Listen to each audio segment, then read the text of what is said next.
नमस्कार नागपूरकर. जर तुम्ही नवीन वर्षाच्या स्वागतासाठी तयार असाल, तर तुम्हा सगळ्यांना सांगू इच्छिते की यावर्षी तुम्हाला गारठ्यातच 31st साजरा करावा लागणार आहे. विदर्भात नागपूर शहर हे सर्वात गार म्हणजेच तापमान 8.5 वर गेलेले आहे.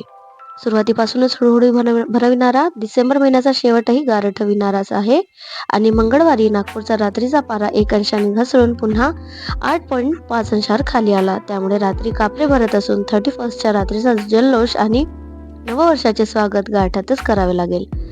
डिसेंबर महिन्यात थंडीपासून जराही दिलासा मिळाला नाही. 2 दिवस 10 अंशाच्या वर गेलेले रात्रीचे तापमान हे या आठवड्यात पुन्हा 10 अंशाच्या खाली आले आणि सोमवारी नागपुरात 9.6 अंश किमान तापमानाची नोंद करण्यात आली.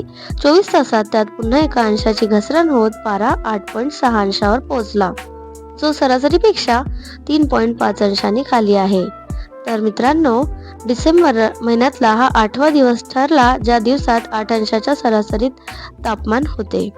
जर तुम्ही 31 तारखेला म्हणजेच आज जर नवीन वर्षाच्या स्वागतासाठी तयार असाल किंवा तुम्ही पार्टीच्या बेतात असाल, तर हवामान विभागाच्या निरीक्षणानुसार मध्य भारतात पुढचे 24 तास हुळहुळीचा प्रभाव राहणार आहे आणि त्यानंतर किमान तापमानात 2 ते 3 अंशात वाढ होण्याची शक्यता आहे. मात्र तापमान सरासरीच्या खाली